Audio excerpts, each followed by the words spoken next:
जय श्री राम, हर हर महादेव। नमस्कार, आपका स्वागत है आपके अपने चैनल में। दोस्तों, वीडियो शुरू करने से पहले आपसे अनुरोध है कि चैनल को सब्सक्राइब कर ले और नोटिफिकेशन की घंटी को दबा ले, ताकि जब भी हम कोई जानकारी भरी वीडियो डालें तो आपको उसकी जानकारी मिल सके।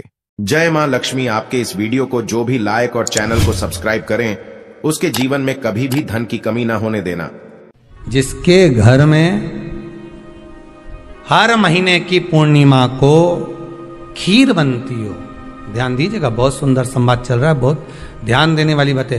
प्रत्येक महीने की पूर्णिमा को जिसके घर में दूध की सामग्री बनती हो, दूध की सामग्री तैयार होती हो, खीर प्रसाद तैयार होता हो, उसके घर में कभी क्लेश नहीं हो सकता। चाहे सास बहू एक दूसरे के सामने वो कहे ना, वो सांप और अन्य वाले की लड़ाई क्यों ना, फिर भी शांति हो जाती है।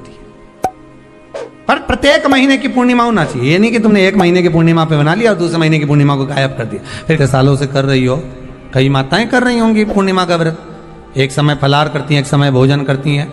भोजन में खीर का होना जरूरी होता है पूर्णिमा के व्रत में। दूध की सामग्री होना जरूरी होती है पूर्णिमा के व्रत में। 12 महीने की पूर्णिमा करो, मना नहीं है। और पूर्णिमा उठाने का भी समय होता है। चैत्र के महीने की जो पूर्णिमा होती है, चैत्री पूर्णिमा पहली पूर्णिमा मानी जाती है, इसलिए चैत्री पूर्णिमा को सिद्ध पूर्णिमा कहते, कार्य सिद्धात्री पूर्णिमा कहते, सिद्ध करने वाले। मनोरथी पूर्णिमा कहते हैं, मनोरथी पूर्णिमा। इसलिए पूर्णिमा का व्रत कहां से उठाया जाता है? चैत्र के महीने की पूर्णिमा से पूर्णिमा का व्रत उठाया जाता है कि मैं महीने की पूर्णिमा करूंगी, तो वो चैत्र पूर्णिमा से उसको उठा लिया जाता है। पर उसका एक नियम रहता है, आप फलाहार करें अपनी जगह पर है, पर एक समय भोजन कर रहे हैं वो अपनी जगह पर। भोजन के साथ में मीठे के साथ थोड़ा दूध की सामग्री होना जरूरी होती है। और क्यों करते हैं पूर्णिमा का व्रत, किस लिए किया जाता है, क्यों करा जाता है, उसका व्याख्यान वर्णन शिव महापुराण के अंतर्गत स्कंद पुराण में लिखा गया। स्कंद पुराण में वर्णन किया है श्री वेद व्यास जी महाराज ने। कहा ये पूर्णिमा का व्रत इसलिए किया जाता है कि व्यक्ति का जब मन गलत भ्रम में जाने लगता है, मन जब गलत जगह पर जाने लगता है, तो ये मन को गलत जगह पर ले जाने वाला कौन होता है? तो कहा ये चंद्र होता है। व्यक्ति की राशि के अंतर्गत, व्यक्ति की पत्रिका के अंतर्गत, व्यक्ति की ग्रह दशा के अंतर्गत जब चंद्र बेकार चलता है तो व्यक्ति अच्छा करते करते भी बेकार करने लग जाता है। चंद्र डोल रहा है। कई माताएं कहती हैं, गुरुजी हमारे बेटे को आशीर्वाद दीजिए, बहुत गलत संगत में जा रहा है। मतलब समझ जाना कि चंद्र गड़बड़ जा रहा है। बेटी अगर गलत मार्ग पर जा रही है, बेटी अगर गलत संगत में जा रही है, किसी अन्य व्यक्ति की ओर आकर्षित हो, चंद्र गड़बड़ हो रहा है, उसका चंद्र कहीं जा रहा है। कोई पुरुष, कोई लड़का कोई गलत मार्ग पर जा रहा है, चंद्र गड़बड़ हो रहा है। घर में जो क्लेश उत्पन्न होता है, घर में जो विवाद उत्पन्न होता है, उस विवाद को रोकने के लिए केवल चंद्र की ही, इसलिए तो पूर्णिमा घर की नारियां हमारे यहाँ हिंदू धर्म में यहां तक स्कंद पुराण में कह दिया कि प्रत्येक पुण्य। आप लोग कभी आप लोगों ने सत्यनारायण जी की कथा करवाई है? जितने लोग आस्था चैनल पर कथा सुन रहे हैं, जितने लोग फेसबुक यूट्यूब पर कथा सुन रहे हैं, यूट्यूब पर कथा का श्रवण कर रहे हैं, उनने कभी सत्यनारायण की कथा करवाई होगी। तो उसमें लिखा है, हर कार्तिक, हर पूर्णिमा को, हर संक्रांति को ब्राह्मण सत्यनारायण भगवान की कथा या राजा या वैश्य कथा को कराता था, या बढ़िया कथा कराता। सुनी कि नहीं सुनी ये बात? सत्यनारायण भगवान की कथा में लिखा है, स्कंद पुराण के अंतर्गत जो सत्यनारायण भगवान की कथा का स्मरण किया उसमें लिखा है, प्रत्येक संक्रांति पूर्णिमा को सत्यनारायण की कथा करवाने लगा और ये योनि को प्राप्त हुआ, इस योनि से छूटा, इस योनि में गया। लिखा है, सब कुछ लिखा है। अब उत्ते से समझ जाओ कि पूर्णिमा को सत्यनारायण की कथा करने का बोला है।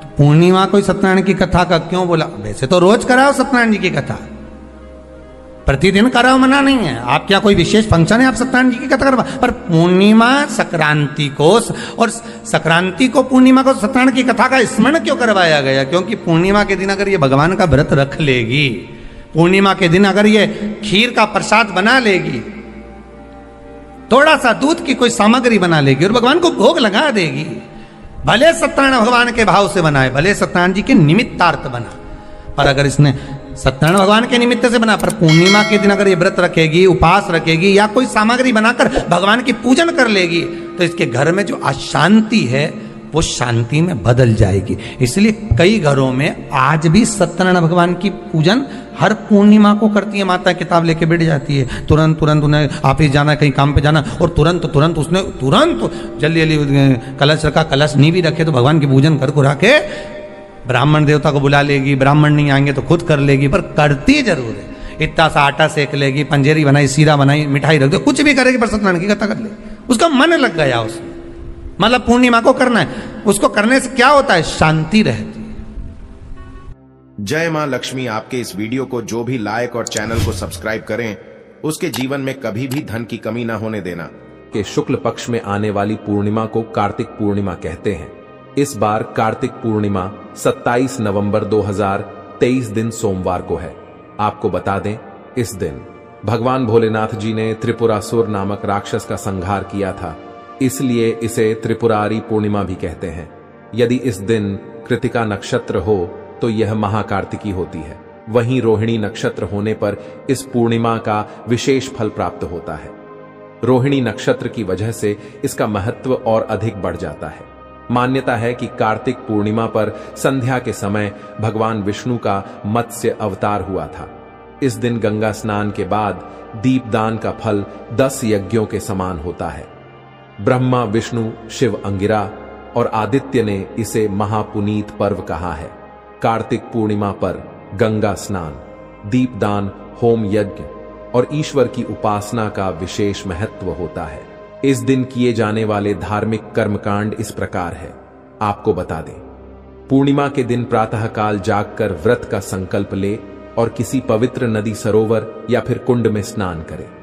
इस दिन चंद्रोदय पर शिवा संभूति, संतुति, त्रुटि, अनुसूया और क्षमा, इन कृतिकाओं का पूजन अवश्य करना चाहिए।